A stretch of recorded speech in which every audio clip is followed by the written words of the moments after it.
Guys, what's going on? I hope you guys are well. I hope you guys are staying safe. I hope everything's good wherever you are. Guys, so we got that big news yesterday, and there's two fighters that are moving up to 168, or allegedly moving up to 168, and that's Demetrius, Andrade, and Charlo. And I wanted to make this video that I saw a tweet from Mike Coppinger, and he said that both Charlo and Andrade are moving up to 168. Surely they have to fight. And that's what I'm thinking here. Surely they have to fight. Surely those two are going to have to lock horns and fight each other now. You know, we've had enough of this bull crap. You know, them, you know, not fighting the top tier guys. Surely now, you know, if this deal is true with Canelo, they're not going to get the Canelo fight. Come on, Demetrius, Andrade, and Jermall Charlo. Come on, let's get this fight on. Let's get this fight on, man. It's such a good fight. Great fight for boxing fans. Please make this fight happen. Make it happen. I'm telling you, it's a great fight. Great fight. They need to make this fight happen, man. They need to make this fight happen because it's an unbelievable fight. It's a war. I really hope they can make it. I really hope they can make this fight. It's a fight that I really want. It's on my top 5 fights that I want to see. You know, there'll be a lot of anticipation with the fans. It's a great fight. It's a proper 50-50 fight. You know, 2 undefeated world champions, you know, and really, let's be honest, they could do it at 160. They could do it at 160, and Golovkin Murata winner could probably get the winner of that for the undisputed.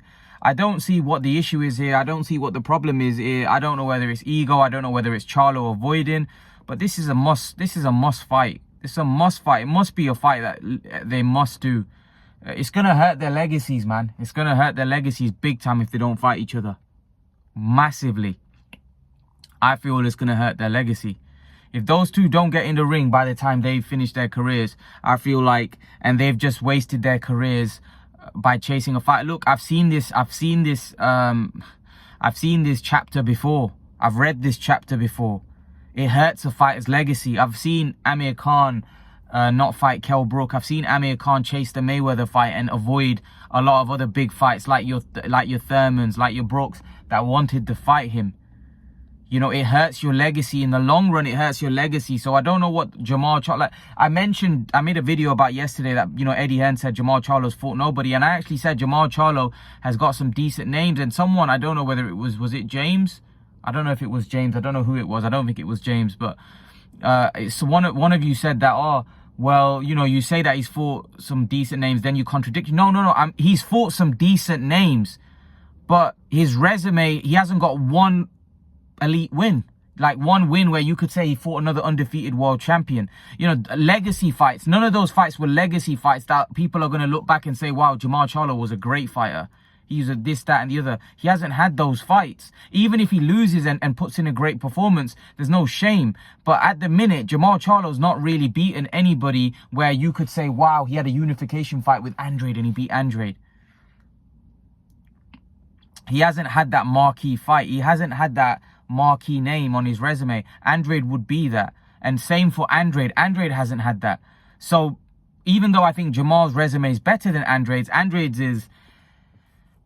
I don't know. Andrade is barely for anybody with a name or anybody. He needs it badly. He at this point in his career needs big fights. Otherwise, he's gonna deteriorate, because what Andrade relies on depreciates with time, depreciates with age. He relies on reflex, movement, hand speed. He relies on all of that. And as you get older, trust me, those things start to diminish. And Andrade's going to start slowing down. His stamina's not going to be as good.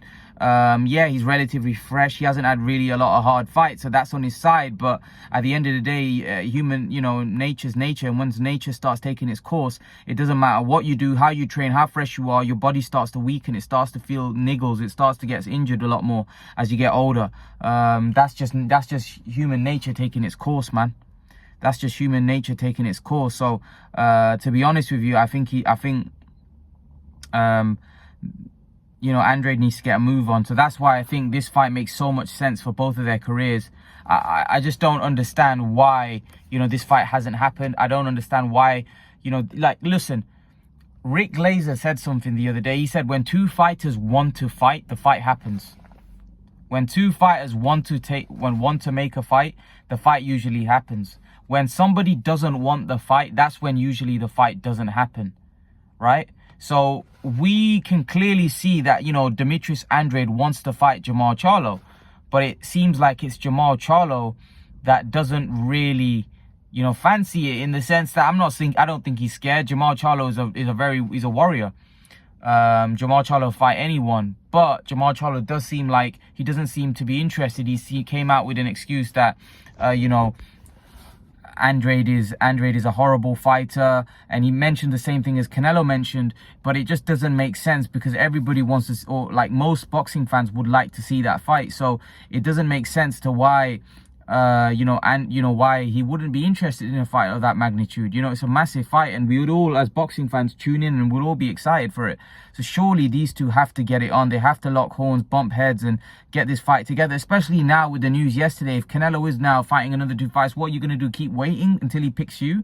You know, it's just, I just think you're kind of holding your career back. So personally, I hope that those two do the right thing and they end up fighting each other, because I do think that they need each other. I do think that those guys need each other if they want to create a legacy. Otherwise, you know, I feel like they're rotting and wasting away, to be brutally honest with you. I think they're wasting away. I think they should be fighting one another. They should be fighting, and until these guys get in the ring, you know, it's, I just don't know why the fight's not happening. I'm confused. For two undefeated world champions not to be fighting with each other, it's not good for the sport. It's damaging the sport. You know, this is why people like Jake Paul can come into it, and Jake Paul can make a lot of noise, because, you know, we as you know, the boxers, the top fighters, the promoters, they need to be making these cross promotional fights. Unfortunately, the fights that we do want to see don't happen all the time, and when we want it to happen, you know, this is another fight that's long overdue, really. When you think about it, Jermall Charlo and Andrade's long overdue. You know, again, look, we're getting a Khan Brook fight next week, and that was long overdue. You know, it seems to me like, because of the fact that the way fighters like to maneuver, right, and fighters now of today have become fighters that are businessmen. They try to avoid certain fights because they know if we lose this fight, it's a risky fight. You know, we go down in the pecking order, you know, rather than looking to create a legacy. You know, I just feel like these two should fight each other. I just feel like they're still in their prime. It's not like they're two washed up guys. They're still two relatively strong, you know, guys, top guys in their prime. So, you know, you don't want it to get to a situation where it becomes like a Khan Brook, where everybody's saying it's 5 years too late. Two washed up men, they've had multiple losses. Like, you don't want that. You don't want that. You want to strike while the iron's hot. And by the way, we might not even get the best version of Demetrius Andrade. We might not even get the best. Like, I think Charlo's still relatively fresh. But what the point I'm trying to make is we might not even still get the best version of those guys. Guys, I'm sorry if the camera's moving a little bit. I forgot my stand at home, so hence why I'm holding the phone or my camera. Yeah, so it's just disappointing, man. It's disappointing. I've spoken about these two for a while now. And when is the time going to be right for them to get on and fight each other? When are they going to say, you know what, enough's enough. Enough chasing Canelo, enough chasing these guys. Let's just fight each other and create history and give the fans a great fight. You know, the fans will respect you. When you fight the best, the fans respect you. They respect you. Yeah, you'll get the trolls that, if you lose, they'll hate on you. Yeah, that comes with the territory. But majority of the hardcore fans will respect you. They'll give you credit for your achievements. They'll give you credit for your career, man. You know, these two need to fight each other, man. They need to fight each other. Otherwise, they're gonna hurt their legacies, man. They're gonna hurt you know, Mayweather-Pacquiao was one of the biggest fights, probably the biggest fight in my generation. That was past its best. That wasn't the best possible fight that could have been. You know, best possible fight that would have been was in 2010. We got that 5 years too late. But there wasn't as many people saying that fight was 5 years too late as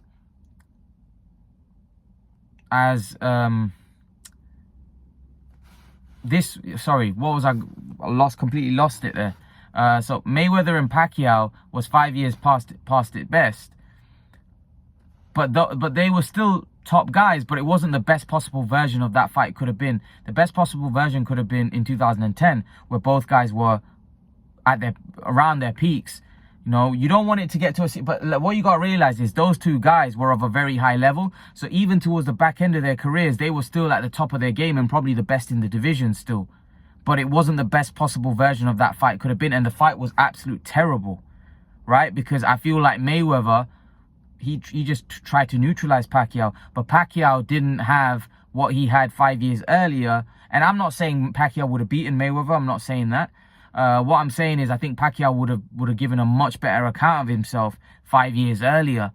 But because of the fact that Pacquiao wasn't the same Pacquiao, he didn't give a good... Basically, the fight was quite comfortable for Floyd in the end.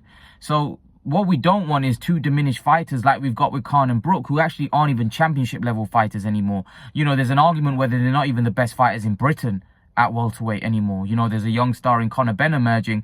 So this is the point I'm trying to make. You don't want it to get to that situation where those two become like domestic level fighters like Khan and Brook. Because although Khan and Brook in the UK, we have a massive fan, you know, the fans here are great. So they get behind the fighters. It becomes like a local derby. And the thing is with British fans, what we love is we love a great rivalry. We love a grudge match. And Khan Brook's a real grudge match. You know, in America, they're ruthless over there. They wouldn't support fights like Khan Brook, like we would do here.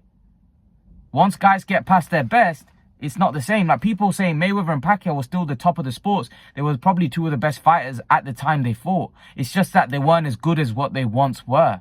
But that's what I mean, that they were just exceptionally gifted fighters of a very high level. But how many fighters do you know that are operating at that level? And when they do diminish, right, like Jermall, Charlo and Andrade are world-class fighters.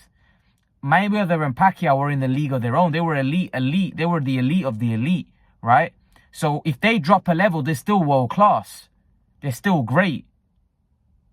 You know, if Jermall, Charlo and Andrade drop a level, they become fringe world level, if that. And that's the difference. Mayweather and Pacquiao are operating at a much higher level than all these fighters that I'm mentioning. So that's why it's very important for these guys to strike while the iron's hot. Otherwise, before you know it, these guys are going to be past their best. They're going to be past their best, and we're going to get a drub fight. And nobody wants to see a drub fight. We want to see these guys fight each other, you know, at their best. You know, so we don't want to see no dross. We want to see a proper fight. And right now, this fight would be big. It'd be a great fight. So Demetrius Andrade and Jermall Charlo must fight now at 168. Surely. Surely. Leave your thoughts, guys. Let me know what you know in the comment section. And I'll see you guys in the next video. Peace.